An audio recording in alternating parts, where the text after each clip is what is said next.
sa mga paulong dinalan, una kita sa balita lokal. Duha ka persona patay matapos ginluthang sa isa ka beach resort sa syudad sang Sipalay. Vaccination cards nga may QR code gina-finalize na sang probinsya. Balita national, Octa Research, nagklaro nga nagapabilin sa moderate risk sa COVID-19 ang Pilipinas. Ginaduso nga lifetime validity sang passport sa mga senior citizens na tala na ibasura sang Senado. Balita international, 8 patay sa suicide bombing sa Mogadishu, Somalia. Sa sports balita, apelar ni Pacquiao may balik ang iya titulo ginbasura sa World Boxing Association.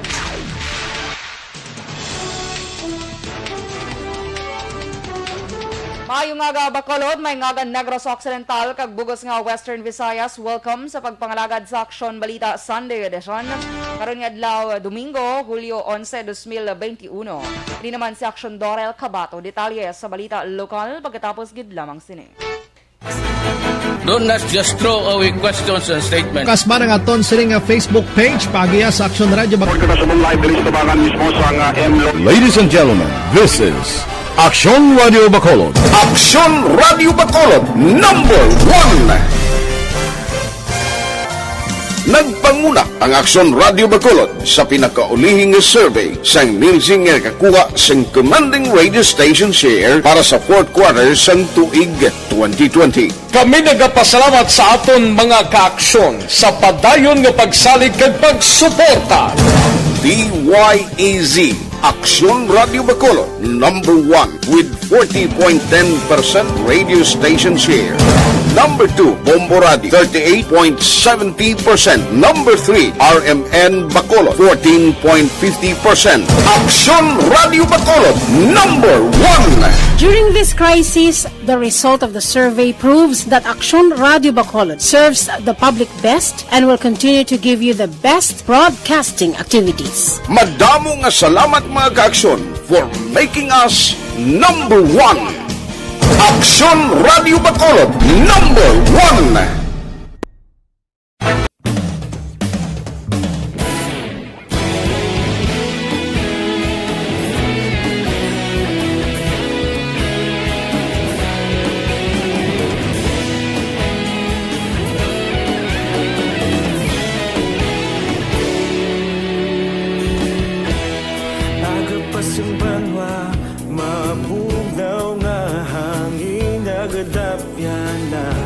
Ikaw na ginapamatian namon ginasandigan. Tingog sang probinsya kamatuuran ginapalap na. Mensahe nga may dala paglaom kag kasanan. Tinuig na nagligan, ikaw gihapon ang ako nga istasyon sa pagbutlak sang adlaw sa pagtuhaw sang biton. Mga balita may dala inspirasyon. Aksyon Radio Bacolod man sa gihapon. Padayon Aksyon Radio Bacolod saludo sa imo. Padayon Aksyon Radio, salamat isa pagserbisyo. Patas kag balanse, patuod na mensahe, wala sang hinadang pilihan. Padayon Aksyon Radio.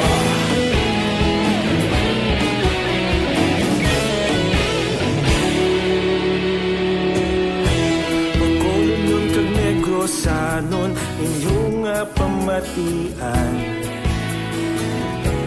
Istasyon nga nagapalaplag sang kamaturan. Mabakod nga prinsipyo, reporter handa sa serbisyo.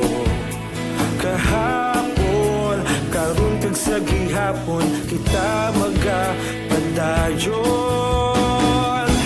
Tinuig na nagligan, ikaw gihapon ang ako nga istasyon sa pagbutlak sang adlaw sa pagtuhaw sang biton. Mga balita na may dala inspirasyon. Aksyon Radio Bacolod man sa gihapon. Padayon Aksyon Radio Bacolod saludo sa imo. Padayon Aksyon Radio salamat kit sa pagserbi.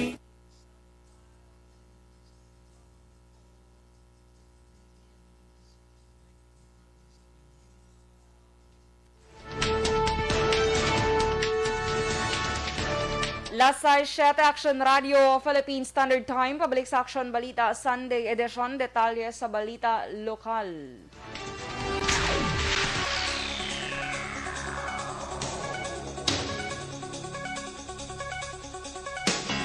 Patay ang duha ka mga persona matapos sa isa ka shooting incident nga nagluntad sa isa ka beach resort sa syudad sang Sipalay. Sunod sa report, ang mga biktima ang nagtambong sa isa ka team building sa natabuang insidente. Ang mga nagkalamatay ang ginkilala kay a certain Gary, taga Maaw, syudad sang Bago. Samtang ang isa amo si Fernando Silanga, 46 anyos, kag taga syudad sang Taguig, lunsay mga personal bodyguards ang isa ka negosyante. Dugang pa ginaligar nga nagainom ang grupo sa ginpalapitan ni Gary si Silanga, nga nagavideo kay kag hinadit na lang gintiro sa makapila ka beses nga mong gintunaan sang kamatayon. Ginaligar man nga nakabalos si Silanga nga amo man ang rason sa pagkapatay ni Gary. May baloan, madugay na nga may dumot si Gary kay Silanga nga amo ang chief security sang negosyante. Dugang pa may mga basiyo sang bala sang kalibre 45 kag 9mm nga armas luthang nga recover sa crime scene. Sa karon pa dayon pa investigasyon sang kapulisan.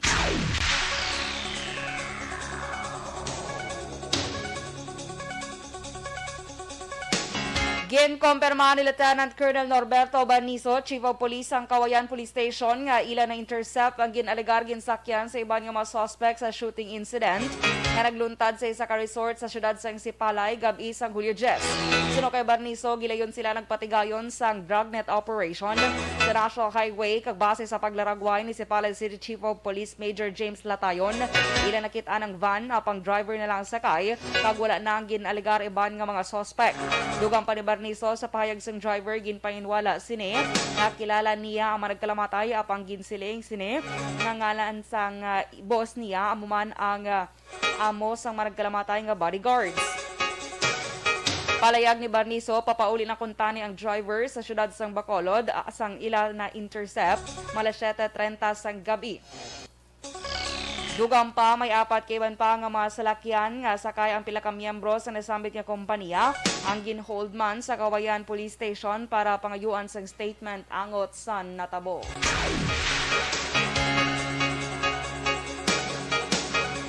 Sa iban nga balita lokal, gina-finalize na lang sa probinsya ang vaccination cards nga may QR code agud mapanagtag na sa mga tao. Sa interview sa Action Hotline, ginpahayag ni Negros Occidental Governor Bong Lacson nga in kaso ma-finalize na gilayon ini nga ipatuman. Suno kay Lacson, nakapatigan naman sila sa testing sa pag-usar sa nasambit nga cards kag target mahingagaw panagtag sini nga bulan sang Hulyo. Suno kay Lacson, iga prioridad sa mga tagan sini ang mga nabakunahan sang probinsya kag isunod ang mga LGUs. Nagapati si Lacson nga ang pagpa-improve sa vaccination cards ang makabulig sa ginaduso sini o kung sa ginaduso nga hindi pag-require sang swab test sa mga biyahero nga fully vaccinated na.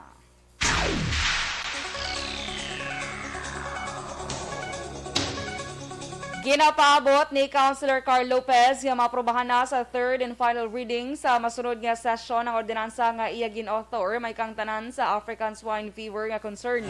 Sulo kay Lopez ang bantay ASF sa barangay nga ordinansa ang iya gin-author ang nagatuyo nga mapasanyog pagid ang monitoring nga ginahimo sang syudad labi na sa tagsa ka mga komunidad. Dugang pa ni Lopez may pila lamang ka mga minor issues nga ginpalayag ang iya kaupdanan sa konseho sang ini ang ilang gintalakay sa second reading nagligad nga Miyerkules. Nagapati ang konsehal nga mas labing maayo kung mayara sa nagakaigo nga pagbantay ang syudad batok sa mga balatian nga mahimo magtugas ang dugang nga kahalitan.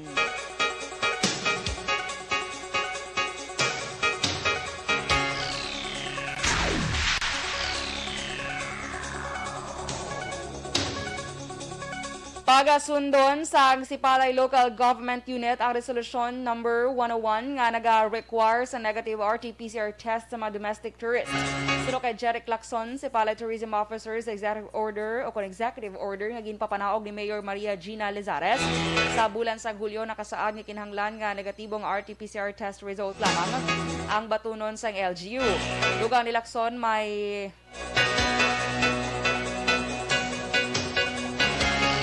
pangalag-ag si Lizares sa pagpasulod sa mga turista nga vaccination card ay presentar bangod posible ini nga mapeke. Ginklaro sang tourism officer nga ang RT-PCR ginaobligar lang sa hindi taga Negros Occidental apang kung residente ikaw sa probinsya kinahanglan mo na lang mga magpabook sa ila nga page.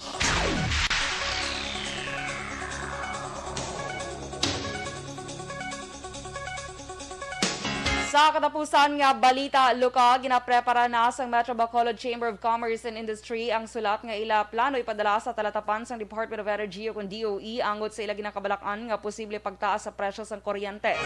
Sino kay MBCCI Chief Executive Officer Frank Carbon, iyon na para sa DOE nga aktuhan ang problema ginatubang sa Central Negros Electric Cooperative o kung Seneco, labi na kung isyo angot sa kinahanglanon nga supply sa kuryente. Dugang pa ni Carbon, dako nga problema para sa ilahanay ang wala sa kasiguraduhan nga supply sa kuryente bangod sa napornada nga mga kontrata sa kooperatiba. Ginalauman man sini ang madasig nga pag-akto sa mga departamento para malikawan ang ila dugang nga kapyerdihan.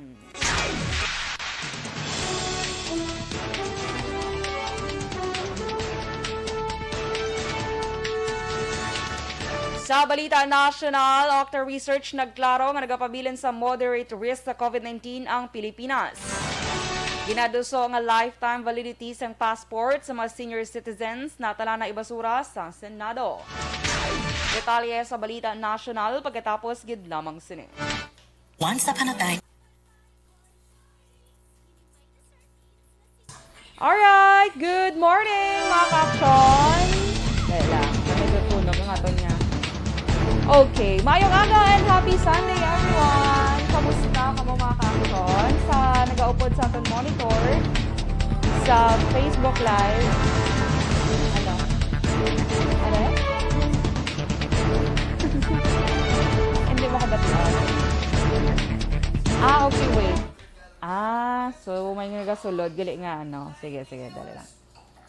Okay, ara na. Sige, sa kay Alex Monteza, good morning. Masito Fago, good morning man. Kay Atia Kimiriman, dala sa may mursya, may aga sa imo. Happy birthday kay Jaire. Kay kumparing Bia Jonathan, good morning. Andre Ohuelar, good morning man. Stay safe and healthy always. God bless everyone. Kay Maninoy Michael June P. Season, dala sa may Purok Brotherhood Barangay Sumag. Happy birthday! Happy birthday to you. Diba? Super effort. Happy birthday, Maninoy Michael June P. Season. Kay Miss Chona Cordero, good morning man.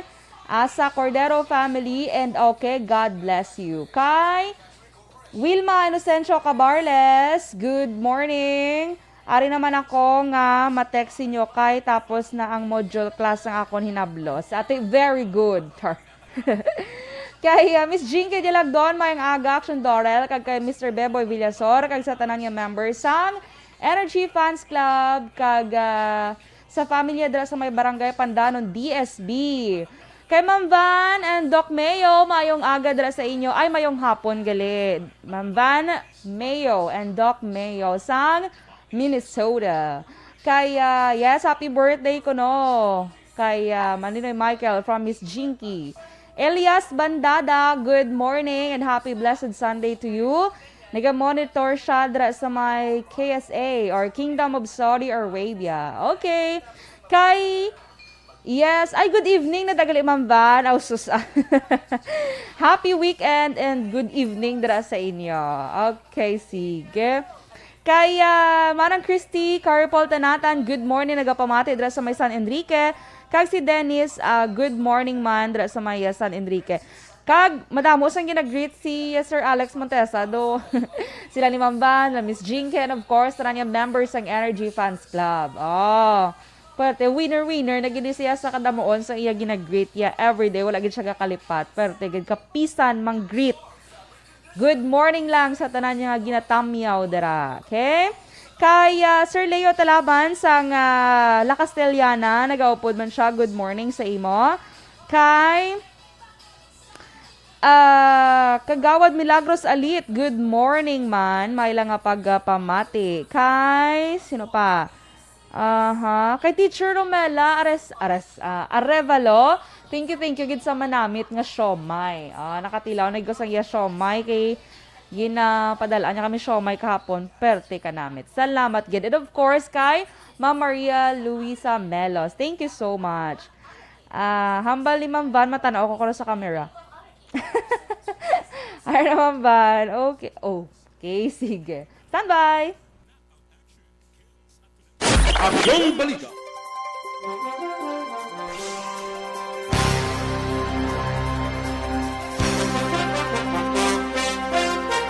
Desi Otso Aksyon Radio, Philippine Standard Time. Pabalik sa Aksyon Balita Sunday edition. Detalye sa Balita National.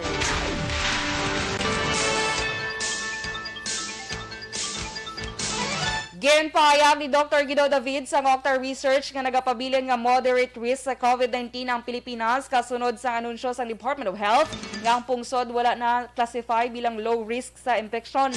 Suno kay David sa pangkabilugan, moderate risk ang assessment sa Octa pero may pila ka lugar sa pungsod nga high risk pa sa virus. Yernes nga adlaw classify ang mga syudad sa Davao, Iloilo, General Santos, Cagayan de Oro, Baguio, kag Tagum bilang areas of concern bangod sa nagasaka nga kaso sang COVID-19. Ibasura na sa Senate Committee on Foreign Relations ang hagna nga maghahatag sang lifetime passport validity sa mga senior citizens. Ginpahayag ni Senator Coco Pimentel, chairman sang komitiba, nga maayo nga hindi na lamang iporsige ni Senator Lito Lapid bangod base sa paathag sa Department of Foreign Affairs sa DFA, hindi ini makapaayo sa mga senior citizens. Sa baylo, ini pa ang mangin rason sa pagkatrasar sang ilang mga biyahe. Sa hearing sang komitiba, ginpahayag ni Executive Director Maria Alni Gamble sa DFA Office of Consular Affairs, posible nga hindi batunon sa ibang pungsod ang pasaporte nga may lifetime validity bangod nagalapas ini sa Standard of Recommended Practices sa International Civil Aviation Organization. At sa abiso sang ICAO, dapat tubtob na pulo katuig lang ang validity sang passport bago dapat ikonsiderar ang pagbago sang itsura sang isa ka tawo. So pa kay Gamble, base dudahan pa ang mga senior citizen kung lain na itsura sa ID sang sa aktual nila nga physical appearance. Din testing sa Spain ang lifetime validity sang pasaporte apang ginbalik man ini sa napulo katuig bangod sa problema sa mga borders. Sa karon wala sang bisan isa ka pungsod ang lapaw sa napulo katuig ang validity sang passport.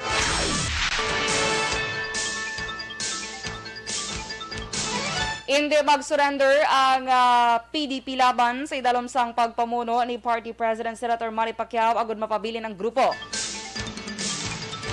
Suno kay Pines Arcega, chair sang PDP Laban's National Education Committee and National Executive Committee, nga hindi maguntat ang PDP Laban sa pihak sa mga natabo nga pagpahalin sa tatlo ka opisyal sang grupo, lakip na si Vice Chair Energy Secretary Alfonso Cuse, Deputy Secretary General Melvin Matibag, kag Membership Committee Head Astra Naik sa ginalegar paglapas sang pila ka probisyon sa konstitusyon sang grupo.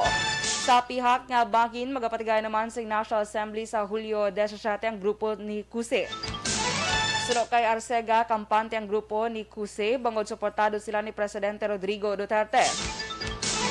Sa interview, nakabaton sila sang report nga posible kakason bilang presidente kag miyembro si Pacquiao sa amo nga grupo.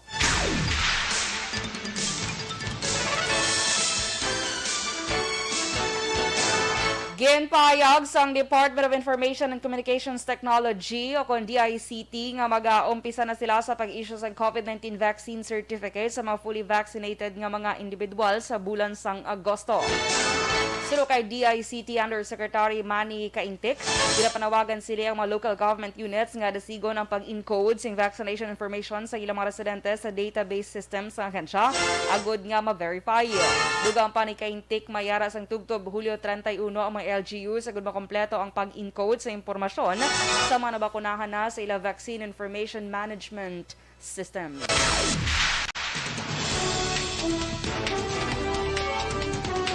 Last size 21 Aksyon Radio Philippine Standard Time. Detalye sa Balita International kag sports pagkatapos gid lamang sini.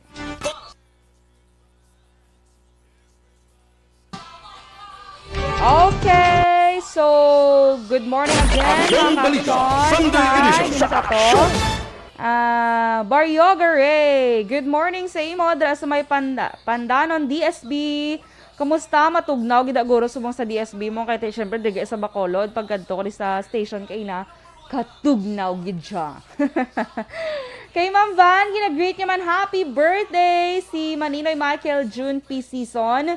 Sang happy birthday. Wishing you more blessings to come your way. Stay sweet and happy from us here in Rochester, Minnesota. God bless in your special day. Yes. So siniman. Ma-birthday. Charot. Joke. Okay, so sige sa aton mga ka-aksyon. Kay gali kay Sir Milili Oligo, temprano panibalan si Sir Milili Oligo. Naga-chat gid sa akon always nga ginapag-greet niya gid ang sa MM's ba ni Cafe bala dira sa may Tangob. Kag ginapag-greet niya man si Kagawad Monet and Kagawad Timay and Monet Lobaton sa may Silay City. Maayong aga gid dira sa inyo. Okay? Sige, salamat gid sa inyong pag-upod sa akon sini nga aga. Kay Ma'am Rona Rihida Trava, good morning mandra sa imo sa Banwa sang Valladolid. And kay Sir Awin Torres ang hinubaan, soon makakita ay kita Sir Awin. Subong anay do medyo pahuro pa white kay kalayo sa hinubaan. Pero anyway, makakadtogid kami sa hinubaan soon. Wala lang kabalo kung saan. Pero before matapos sini nga tuig, no? Makabisit dito sa hinubaan. So, and of course, sa Alagad Radio nga upod man sa aton. Good morning dira sa inyo. Sa ilan na Sir Eric Tenerefe, kag sa kay Alagad Kevin Henry, kag kay Kaagawad Melchor Rombines sang hinubaan, nagapamati gid sila sa aton. Salamat gid. Okay, so sige. And of course, sa may Barangay Carabalan ni Mamaylan City, sa mataga-tanan niya Carabalanon, ambot ko na kayo na tong taytay da namon kay do malibot gid kami daya sa may Carmen kami maagi, kay ang taytay da namon do naguba. So nakita ko ligado gin pa kayo naman to ni amat-amat naman pa kayo ni Mayor Tungson. So kabay pa nga nga makayo na kay kalayo kung maglibot pa no. Sige. So, stand by mga ka-aksyon for Balita International kag Sports.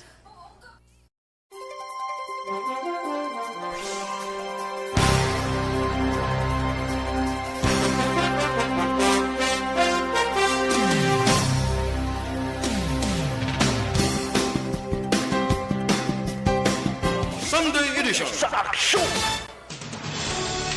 Last size 25 Aksyon Radio Philippine Standard Time. Pabalik sa Aksyon Balita Sunday Edition. Detalye sa Balita International.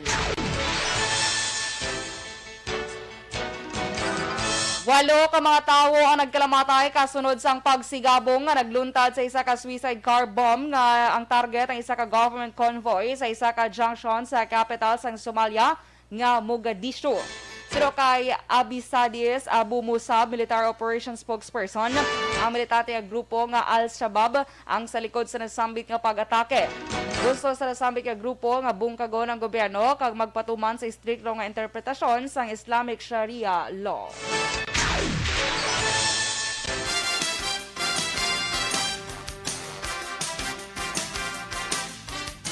Kag sa ato naman nga sports balita, ginbasura sang World Boxing Association kon WBA ang apelar ni Senator Manny Pacquiao nga ibalik ang iya title status. Kon madumduman una na nga ginkakasang WBA ang pagka-welterweight champion ni Pacman sining nga tuig kag sa baylog gindeklara siya nga champion in recess matapos mapaslawan nga madepensahan ang iya titulo sa sulod sang duha ka tuig.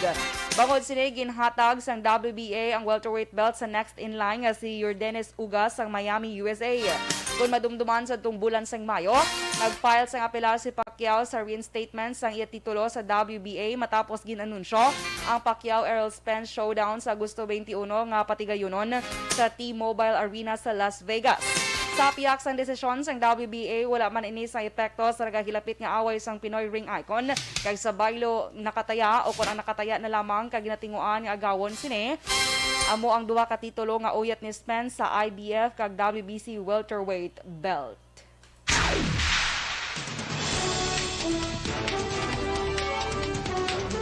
Last size 27 Aksyon Radio Philippine Standard Time kag inyo nabatian ang bugos nga detalye sa Aksyon Balita Sunday edition karon nga adlaw Domingo Hulyo 11, 2021. Happy birthday kay Maninoy Michael June P. Season. Subong nga adlaw, stay safe and God bless you. So sige, di naman si Aksyon Dorel Cabatu. Una sa balita na sa Aksyon sa Bacolod, Aksyon Radio.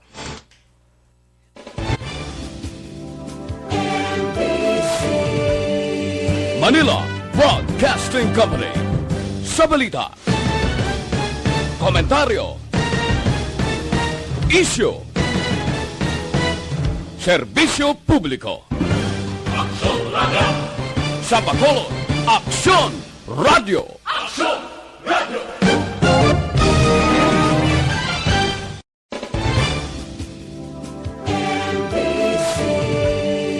Manila Broadcasting Company. Sa balita, komentaryo, issue, serbisyo publiko. Aksyon Radio. Sa Bacolod, Aksyon Radio. Aksyon Radio.